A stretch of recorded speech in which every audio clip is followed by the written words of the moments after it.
Olá a todos, sou Tatiana Campos, aluna de mestrado do Programa de Pós-Graduação em Química da UFVJM, sob orientação do Rodrigo Berli, da Lívia Fontes e do Guilherme Carneiro. Apresento então o trabalho intitulado Estudo da estabilidade coloidal de nanobioestruturas de alumínio suspensa em líquidos iônicos imidazólicos mono e dicatiônicos. A resistência bacteriana é uma realidade. Elas têm a habilidade de se adaptar, mas a situação é agravada pelo uso indiscriminado de antibióticos. A humanidade pode chegar ao ponto de não ter medicação tradicional eficiente, sendo necessário investimento em outras estratégias que superem essa situação. Nos jornais deparamos com notícias como essa da BBC, que relata a pandemia oculta gerada pelas infecções causadas pela resistência a antibióticos.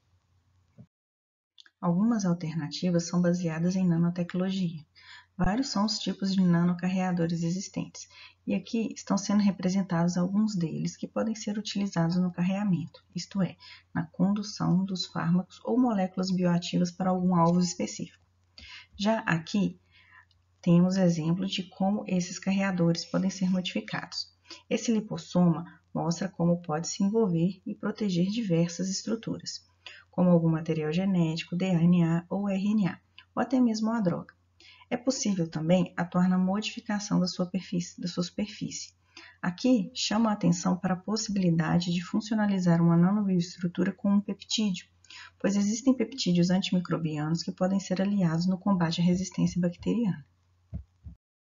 No laboratório LACEB, ao qual estou vinculada, foi desenvolvida uma pesquisa interessante, onde foi funcionalizada e melhorada as propriedades de uma nanobioestrutura de alumina com o peptídeo antimicrobiano BP100. Essa é a nanobioestrutura utilizada no presente trabalho.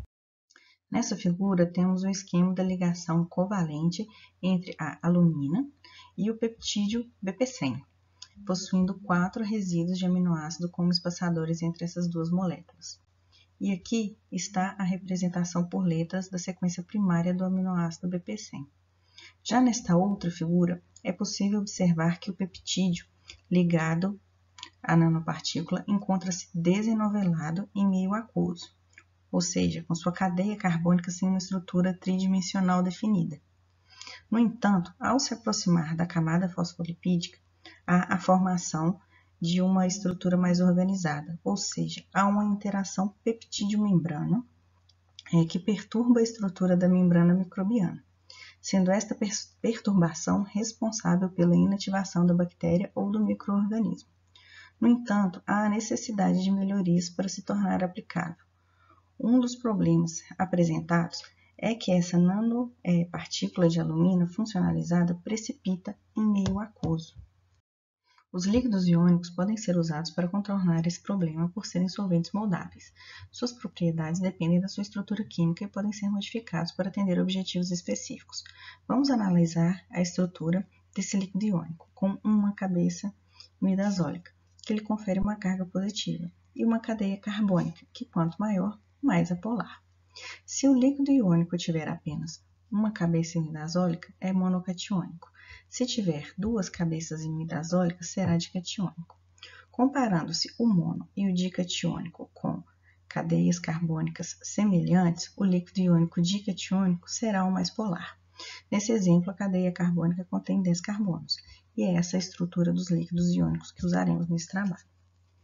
Eles também têm a capacidade de se autoagregar espontaneamente, ou seja, os seus monômeros podem se agregar dependendo da concentração da solução. A concentração na qual os monômeros começam a formar agregados é chamada de concentração de agregação crítica e nos fornece algumas informações interessantes, quais sejam a interação dos líquidos iônicos com o meio, por exemplo, a estabilização da superfície do agregado, a hidroafinidade do líquido iônico com o meio e com outras substâncias, dentre outras informações.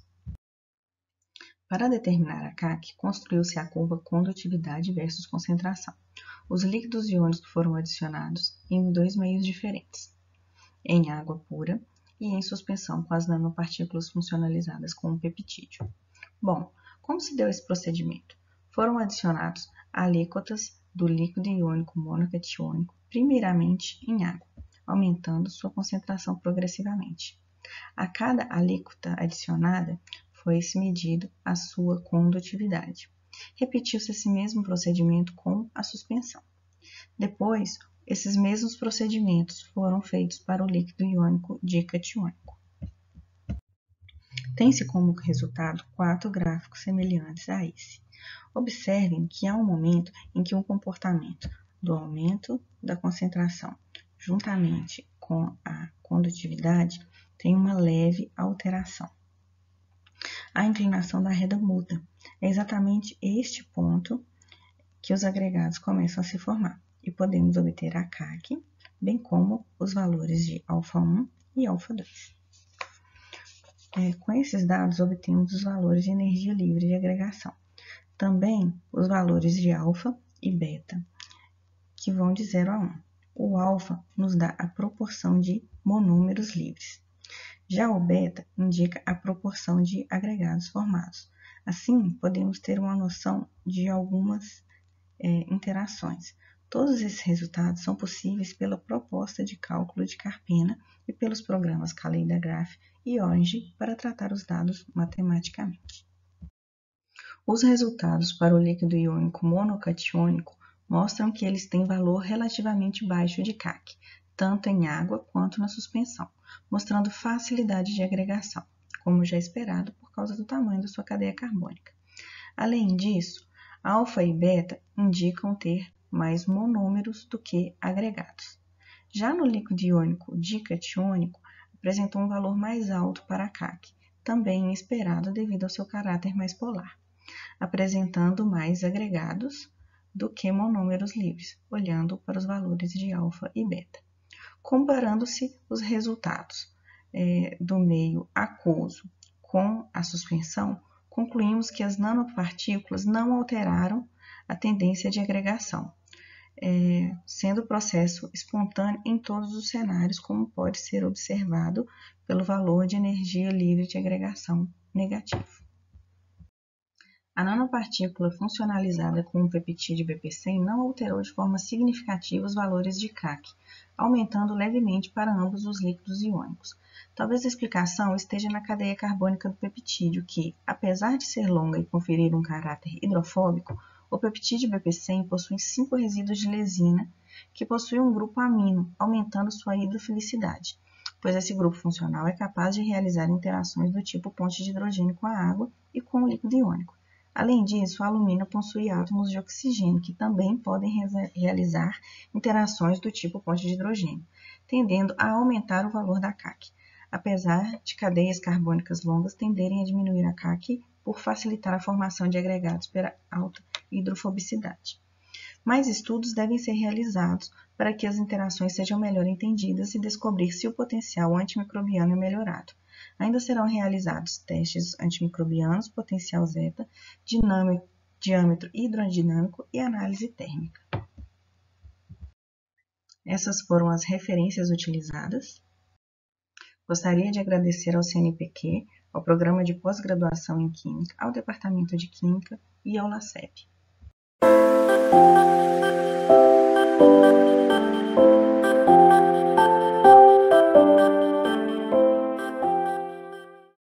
Bom dia, boa tarde. Eu me chamo André Felipe e eu vou apresentar o trabalho Brachistócrona em campos variáveis, composto por mim e pelo Matheus Aleluia.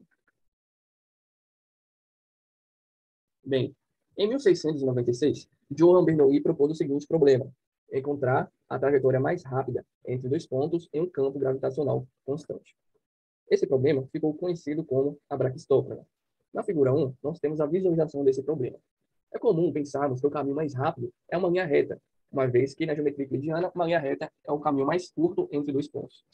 Porém, conforme podemos ver, a resolução do problema da brachistócrona nos mostra que a trajetória mais rápida é a de um cicloide, e ela está representada pela curva vermelha. E, em comparação com as trajetórias compostas por linhas retas, ela chegou primeiro. Mas esse problema foi resolvido para campos gravitacionais constantes, deixando em aberto a possibilidade de estudar em campos variáveis. Portanto, a insciência nesse tipo de campo foi o motivador para esse trabalho. O objetivo é submeter uma partícula em 3 campos potenciais diferentes: o do oscilador harmônico para um campo inversamente proporcional e de um campo de força central. Bem, o método para encontrar essas trajetórias é através do cálculo de variações, que é uma generalização do cálculo de otimização elementar. Bem, ele é formalizado pela equação de número 1, onde temos o funcional j, que ele é dado pela integral de f em relação a y, onde y é a variável independente. Bem, j será um valor extremo, ou seja, ele será um máximo ou um mínimo se ele satisfazer a equação diferencial 2. Essa equação é dada de equação de Euler. Bem, para o caso da braquistócrona, nós queremos que o tempo seja um valor mínimo. Portanto, o nosso funcional será o tempo. Nós podemos isolá-lo e ter uma integral em relação a ds. E, nesse caso, a velocidade será descrita em função da posição. Portanto, nós podemos comparar a equação de número 3, que é a equação para encontrar o tempo, com a equação número 1. E, portanto, nós temos f para o caso da braquistócrona, dada pela equação de número 4. Observe que ela vai depender da forma que a velocidade estiver. Para o primeiro caso, nós temos o caso de um oscilador harmônico. Na natureza, nós podemos encontrar esse tipo de potencial através de um pêndulo simples. Bem, a energia total do sistema será dada por KY0 ao quadrado, porque quando a velocidade for igual a zero, ela terá um potencial adquirido. Podemos encontrar a velocidade isolando da equação número 6. Agora, nós precisamos colocar essa velocidade, submeter essa equação da velocidade na equação de Euler. E a solução da equação de Euler é a resolução da integral dada pela equação número 8. Porém, ela é muito complicada de resolver. E para facilitar essa integral, resolvi chamar a constante b igual a y0, isto é, a posição inicial da partícula. Bem, isso parece um absurdo. Como é que eu posso chamar a constante b igual a y0? Bem, aqui eu utilizo o seguinte argumento. Quando eu submeter a velocidade na equação de Euler, ela tem que me fornecer um máximo ou um mínimo. Portanto, se estivermos procurando uma trajetória que seja uma parábola, ao fazer a condição 9, ela não deixará de ser uma parábola, porém, ela será uma parábola com características especiais. Então, nós temos, então, a equação 10, que é a equação 8 mais fácil de resolver. Para resolver a equação, basta realizar uma substituição trigonométrica dada pela equação número 11. E a solução é a equação 12. Então, temos a trajetória de forma parametrizada. Ela parece um pouco complicada, algebricamente, mas na figura 3, onde está a sua visualização geométrica, podemos ver que ela se parece bastante com a curva de um cicloide, que é o caso da braquistócrona clássica. Para o caso de inversamente proporcional, bem, a gente consegue encontrar esse potencial em uma distribuição de cargas, uma distribuição de massa, onde no centro, exatamente no eixo Z, nós conseguimos encontrar uma força que é do tipo K sobre Y ao quadrado, onde o potencial é dado por K sobre Y.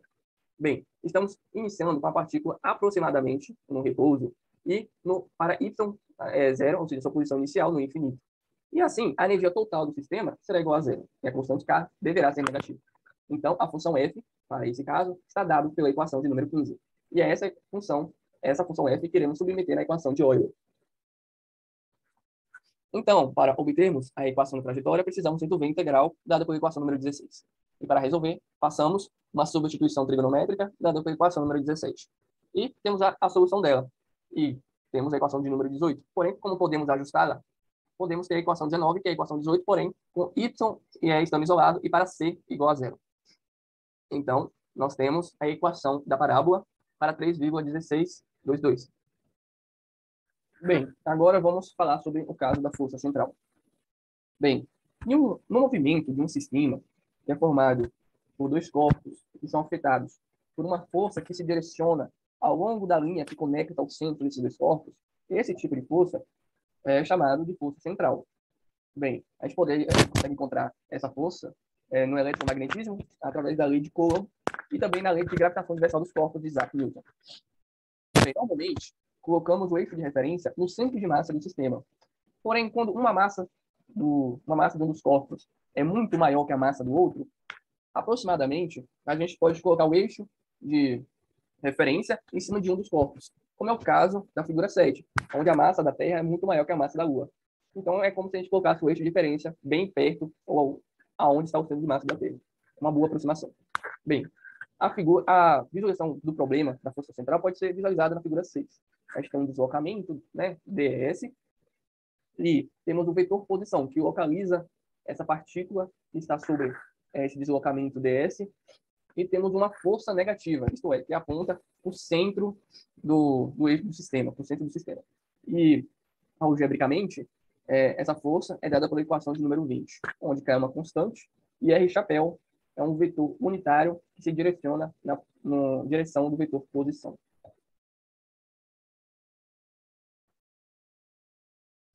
Bem, por definição, a força central ela é dada pelo gradiente da energia potencial. Isso é possível porque as forças centrais são forças conservativas. Então, temos a equação 22, que nos dá a equação da energia potencial. E a equação 23 nos dá a energia total do sistema, que vai ser igual a zero, que é para facilitar o problema. Bem, então, temos a função f, só que estamos agora trabalhando na forma polar, portanto, precisamos jogar essa função f na equação de Euler a fim de obter a integral 25, ou seja, uma integral absolutamente polar. Para resolver a integral, a gente realiza uma substituição dada pela equação 27, onde alfa é um novo ângulo diferente de θ. E a solução é dada pela equação 28, ou seja, temos θ em função de alfa. Bem, mas é bem fácil de expressarmos essas duas variáveis, r e θ, em uma única expressão. E é dada justamente pela equação de número 29. Porém, podemos ajustarmos ainda mais essa equação e deixá-la de uma forma um pouco mais conhecida. Ela está representada pela equação de número 30. Ela é a equação de um cardioide. E na figura 8, nós temos a representação dela. Como podemos ver, é de um cardioide. Ou seja, bem, de acordo com as condições iniciais, estamos partindo de uma posição que tende ao infinito, né? E aproximadamente com a velocidade próxima de zero.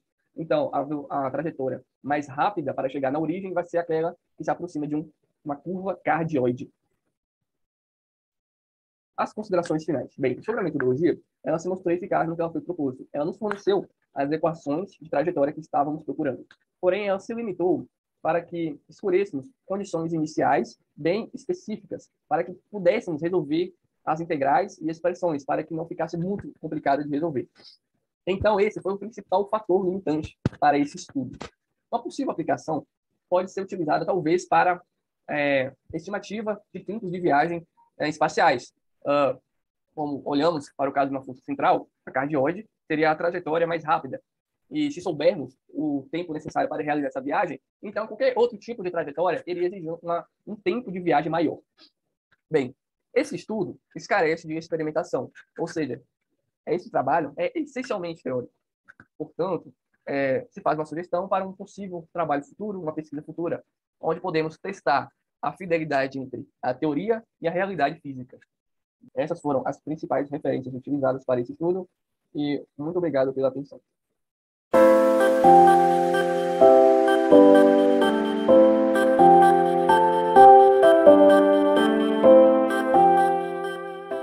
Meu nome é Marina, sou aluna de graduação em Engenharia Química na Universidade Federal dos Vales de Jequitinhonha e Mucuri. Meu projeto de pesquisa de iniciação científica, juntamente com o coordenador professor Dr. Lucas, intitulado Desenvolvimento de um sensor eletroquímico à base de eletrodos de grafite modificados com poliácido 4-aminobenzoico para detecção de chumbo em águas, recebeu o apoio do Programa Institucional de Bolsa de Iniciação Científica do CNPq.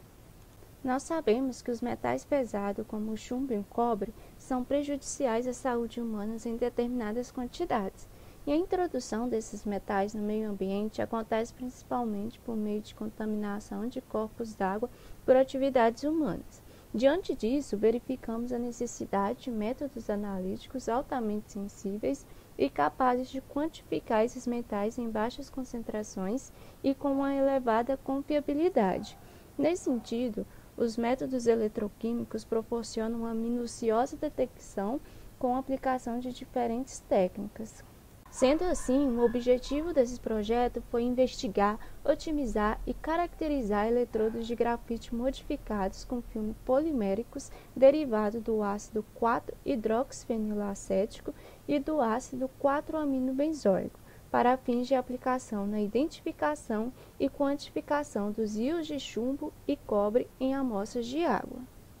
A metodologia utilizada consistiu primeiramente na preparação e construção dos eletrodos, em seguida foi feita a eletropolimerização, ou seja, a modificação da superfície do eletrodo de grafite utilizando a voltametria cíclica, depois avaliou-se o melhor eletrólito e a melhor modificação para a detecção dos metais. Após isso, foi realizada a otimização dos parâmetros de formação do filme, Depois da otimização foi feita a caracterização eletroquímica dos eletrodos modificados nas condições otimizadas através das técnicas de voltametria cíclica e espectroscopia de impedância eletroquímica, e a partir daí foi possível realizar a avaliação do desempenho analítico do sensor com a construção de uma curva de calibração e, por fim, foram realizadas análises das amostras de água. Agora eu vou apresentar os resultados obtidos com o trabalho, que foram divididos nessas seguintes partes. Na modificação dos eletrodos, verificamos que em todos os casos nós temos a formação de um pico de oxidação no primeiro ciclo, indicando a iniciação da polimerização dos monômeros. Notamos também que em meio ácido, à medida que se aumenta o número de ciclos de potencial, surge alguns processos redox em ambos os monômeros, o que não acontece em meio básico. Para detectar os íons chumbo e cobre, nós buscamos a presença dos picos de oxidação dos metais através da voltametria por onda quadrada. Observamos a presença do pico de chumbo em apenas no meio básico, e o cobre não apresentou sinal eletroquímico em nenhum desses sistemas. Isso pode ter sido provocado devido à presença dos picos dos filmes estarem praticamente na mesma região de potencial de oxidação dos metais. Podemos verificar aqui que o pico do eletrodo de grafite com ácido 4-aminobenzoico é um pouco maior do que o eletrodo de grafite com ácido 4-hidroxifenilacético. Por isso, nós escolhemos trabalhar com o eletrodo de grafite modificado com ácido 4-aminobenzoico e optamos por continuar os estudos apenas com a detecção dos íons chumbo. Na otimização dos parâmetros de eletropolimerização do poliácido 4-aminobenzoico, além de basearmos nos valores de corrente de pico gerada pelos metais, nós também levamos em consideração o tempo de preparo. E para isso, nós encontramos que as melhores respostas eletroquímicas para a detecção do chumbo foram obtidas nas seguintes condições: 25 ciclos consecutivos de potencial a 25 mV por segundo e concentração do monômero de 0,25 milimolar. Na caracterização eletroquímica por voltametria cíclica, nós temos esse perfil com eletrodo modificado e não modificado, em que observamos que os eletrodos modificados apresentaram uma diminuição na resposta eletroquímica do par redox, bem como um aumento da resistência à transferência de carga, indicando que houve a modificação do eletrodo. Na caracterização eletroquímica por espectroscopia de impedância eletroquímica, nós temos esse perfil com eletrodo modificado e não modificado, em que observamos uma alteração no diagrama de Nisquith, em que foi observado um aumento de resistência à transferência de carga de 15,6 para 46,5 ohms, indicando novamente a modificação do eletrodo. Para avaliar o desempenho analítico do sensor, foi construída uma curva de calibração, que relaciona o valor da corrente do pico de oxidação do metal com a concentração de chumbo em solução. Para isso, utilizamos um método de adição de padrão. A curva de calibração obtida para a detecção do chumbo apresentou resposta linear de 50 a 3.224 ppb, com um limite de detecção de 13,66 ppb e um limite de quantificação de 45,56 ppb. Por fim, foram realizadas análises em uma amostra de água de torneira do laboratório e em amostras de águas fortificadas com solução padrão de chumbo.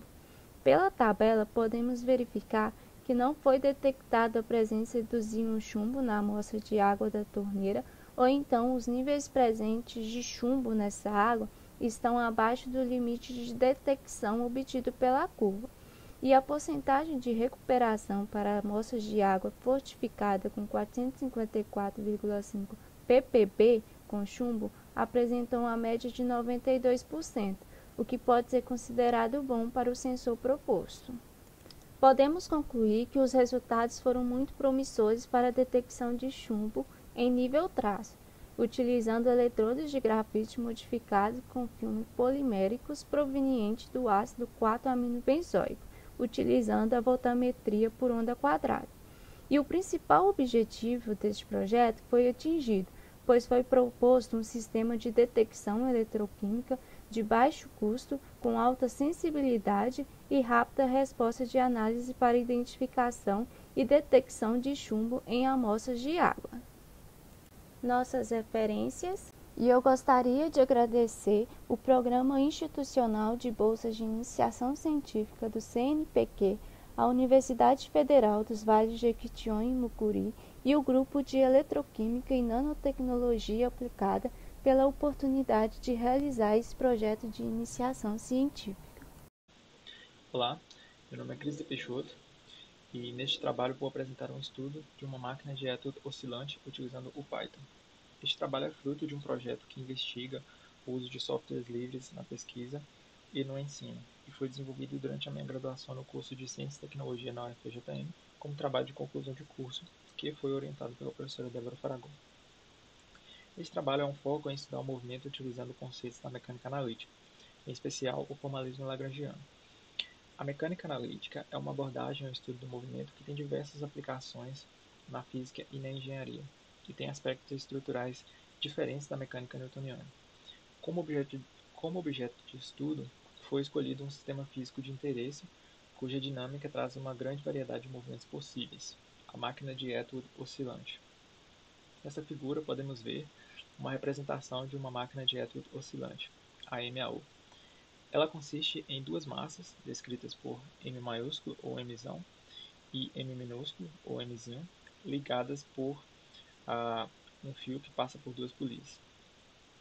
Neste sistema, a massa Mzão desloca-se apenas na vertical, enquanto a massa Mzinho pode ter componentes de movimento horizontais. A MAU possui uma dinâmica não linear, com 2 graus de liberdade. E problemas como esse podem ser bastante complexos, nem sempre possuindo soluções analíticas. Neste sentido, o estudo computacional tem uma grande relevância, porque ele fornece, através de métodos numéricos e gráficos, soluções que podem ser analisadas. O objetivo deste trabalho é realizar um estudo com foco computacional sobre o movimento da máquina de étodo oscilante com o auxílio da linguagem Python. Para fazer isso, aplicou-se o formalismo lagrangiano para escrever as equações de movimento, e também foram desenvolvidos algoritmos para integrar diversas funcionalidades do Python a fim de resolver sistemas de equações diferenciais, gerar gráficos, animações, realizar estudos estatísticos e buscar por comportamentos qualitativos das trajetórias. As principais hipóteses consideradas na modelagem são: desconsidera-se o atrito, a massa em emissão move-se apenas na vertical, o fio é inextensível e as polias são ideais, o movimento é plano e as massas são pontuais. Foram selecionadas as coordenadas R e θ para a modelagem. R é o comprimento do fio do lado da massa mzinho e θ é o ângulo da massa mzinho com a vertical. Então, realizou-se toda a parametrização, levando em consideração as restrições ao movimento, conhecidas como vínculos. Em seguida, definimos as energias cinética e potencial em termos das coordenadas escolhidas, nas equações 3 e 4. Definimos também a lagrangiana, na equação 5, que é basicamente a diferença entre as energias cinética e potencial, e aqui também desconsiderando o termo constante, pois não tem efeito nas equações da dinâmica do sistema. Aplica-se as equações de Lagrange para as coordenadas r e θ, para produzir as equações radial em 6 e a equação angular em 7. Dividindo essas equações por mzinho, é possível introduzir a razão entre as massas, definida como μ. Por fim, as equações diferenciais 8 e 9 descrevem um movimento completo do sistema, dadas as condições iniciais em 10. Através da resolução das equações diferenciais e ferramentas gráficas do Python, foi possível produzir animações simples, como esta. Pode-se observar o movimento vertical da massa mzão e o movimento oscilatório da massa mzinho.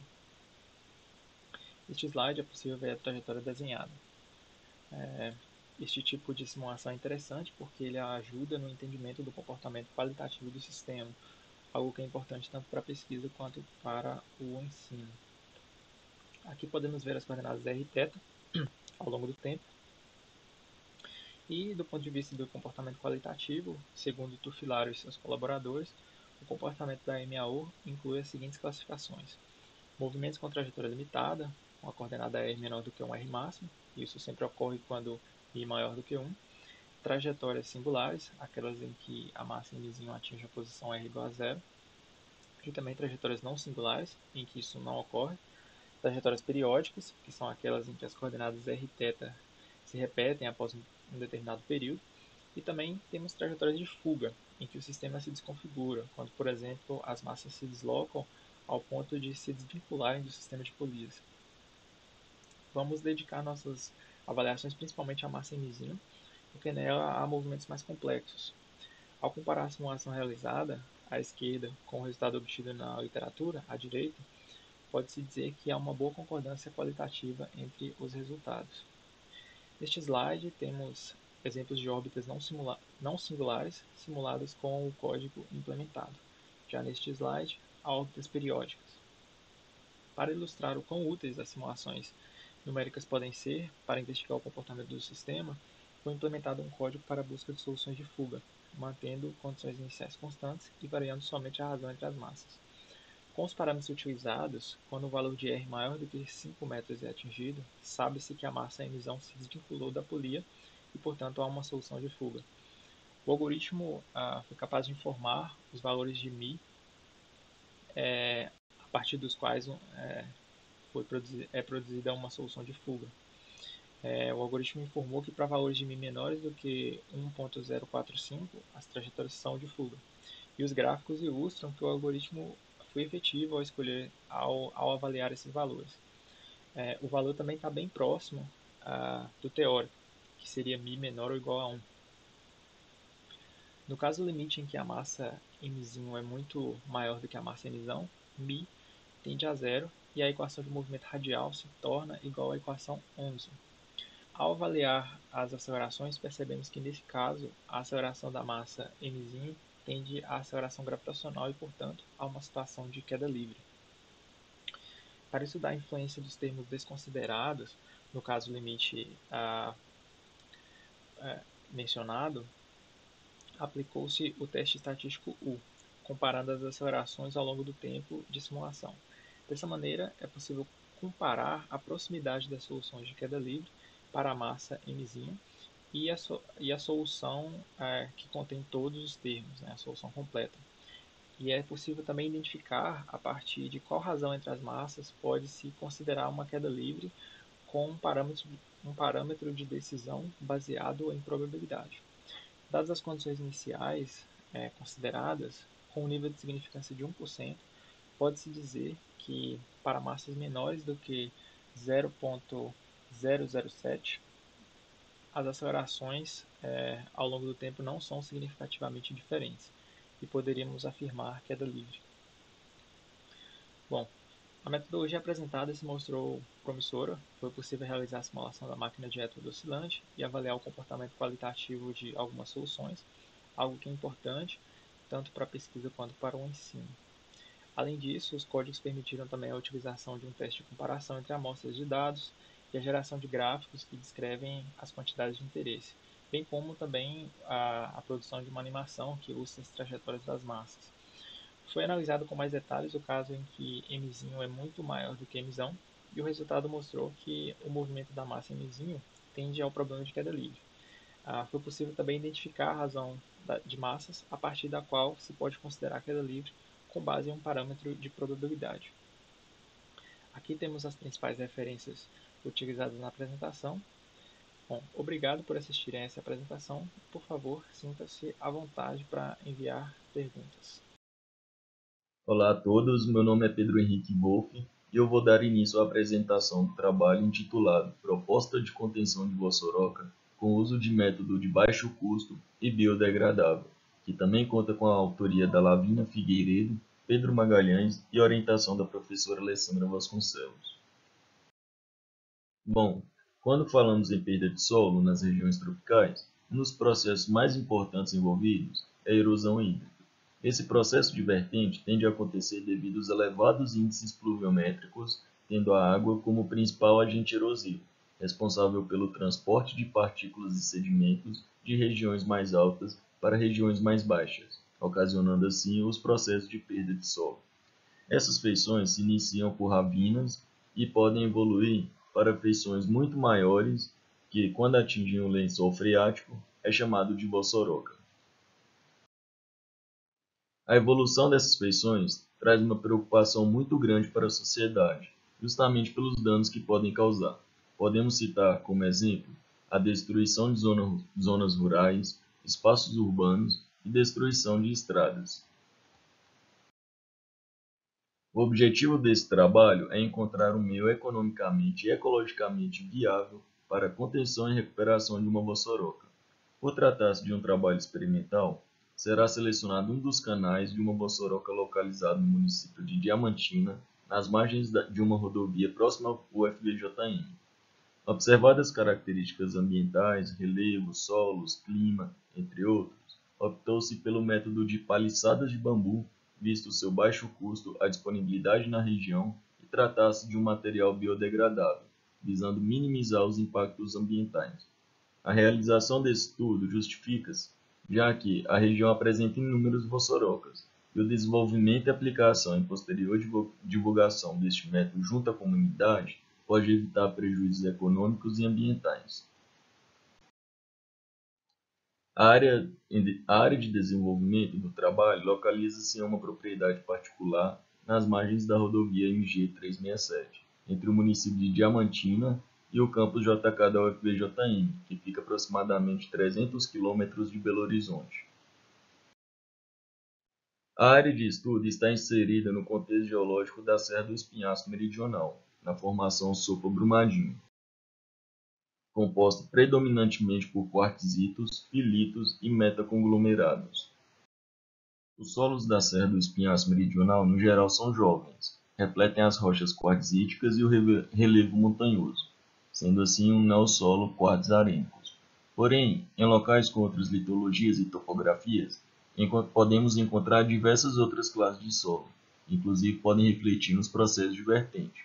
Podem ser observados neossolos litólicos, camissolos, argilosos, podossolos e até mesmo latossolos pontualmente.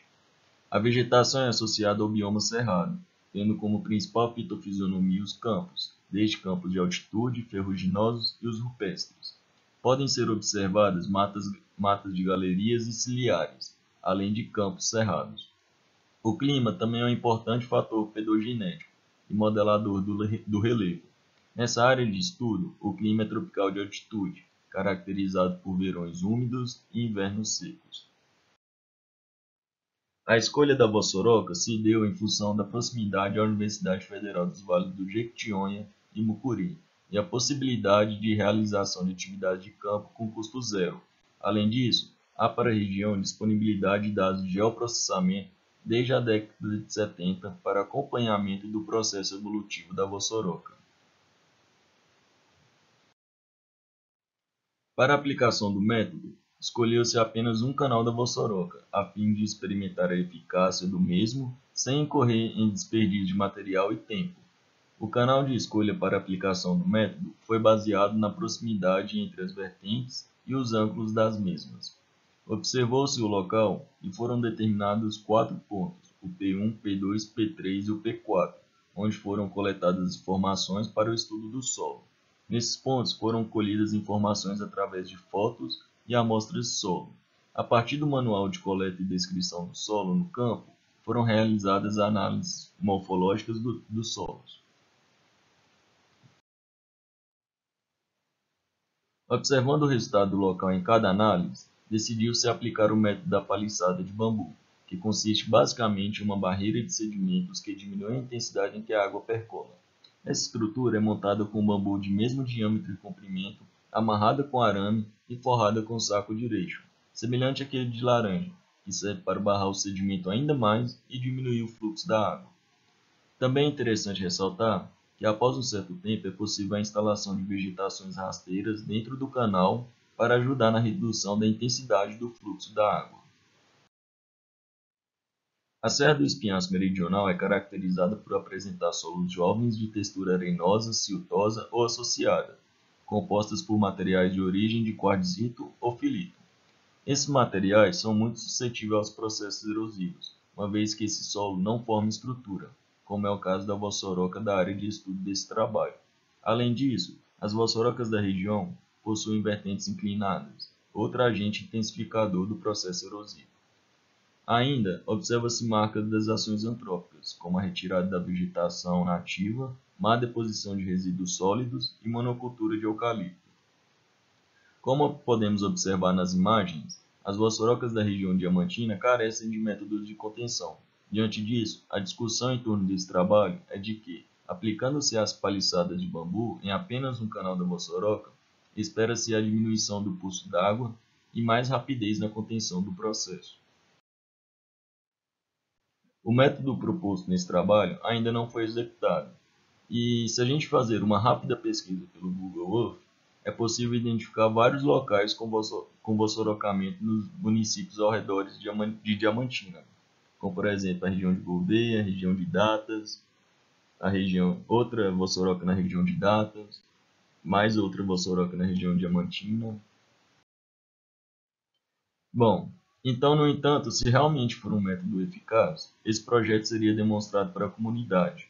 Como a região apresenta diversos processos de vossoroca, isso reduziria o custo de danos por problemas erosivos com perda de solo a partir de um método que é relativamente barato e com material que é abundante na região e de fácil aplicação. Aqui estão as nossas referências. Muito obrigado. Olá, meu nome é Isaldir Ângelo Pereira Lopes, sou engenheiro mecânico formado pela Universidade Federal dos Vales de Jequitinhonha e Mucuri e hoje apresentarei o trabalho das perspectivas de matérias-primas para a produção de biodiesel no Brasil. Esse trabalho foi realizado em conjunto a Arthur Saturnino Rodrigues e Adeline Cristina Pereira Rocha.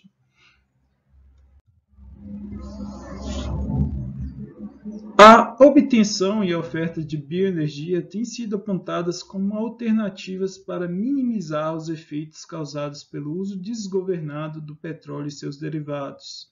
Os biocombustíveis são exemplos de fontes de bioenergia que buscam atender a demanda social no desenvolvimento e estabelecimento de conceitos na geração de novas tecnologias industriais.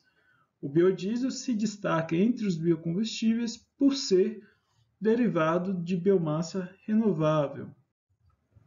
Dessa forma, nosso trabalho é baseado em uma pesquisa exploratória documental, através da coleta de dados em diferentes fontes, como artigos científicos e órgãos reguladores das atividades que integram as indústrias de biocombustíveis no Brasil, como a Agência Nacional de Petróleo, Gás Natural e Biocombustíveis, relacionadas ao contexto histórico da evolução da produção de biodiesel, com ênfase nas perspectivas das matérias-primas que têm sido pesquisadas atualmente, tais como macaúba, microalgas, iodo de esgoto e óleos residuais. Certo, como resultado, nós descobrimos que o Brasil é um dos principais incentivadores do uso do biodiesel mundialmente. Então, temos a Lei aí 11.097 de 2005, que dispõe sobre a introdução do biodiesel na matriz energética brasileira. E também temos o programa ProDiesel, que é de 2002.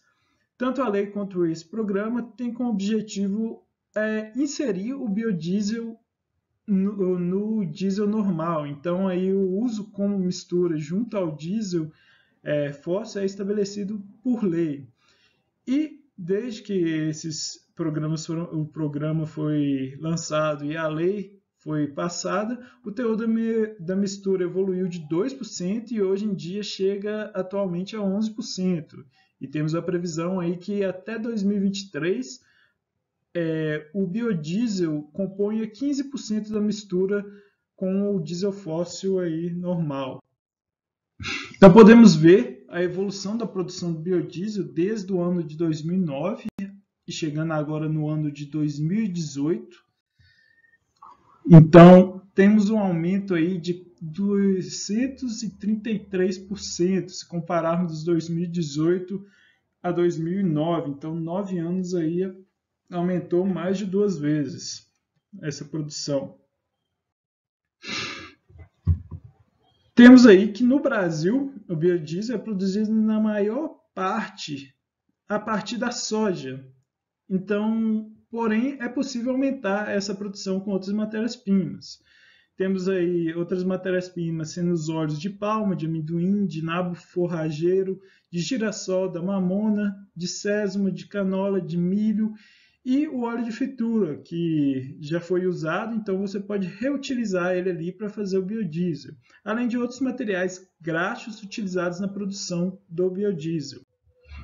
Temos aí uma figura que mostra as matérias-primas utilizadas na produção de diesel, excluindo a soja, porque é a maior produtora, conta aí com aproximadamente 50% da produção. Então, em segundo lugar, temos a gordura animal, proveniente desses óleos de frituras, aí, dos resíduos de esgoto. Temos outros, que entra aí óleo de macaúba, esses outros óleos que falamos. E em terceiro lugar, temos aí o óleo de algodão. Essas biomassas, então, provenientes de resíduos, são uma alternativa que tem se mostrado bastante promissora. Por quê? Porque tais matérias-primas não competem com a produção de alimentos. Alguns apresentam grandes vantagens ambientais, como o resíduo de óleo, que deixa de ser depositado nos esgotos para transformar-se em fonte de energia de combustível.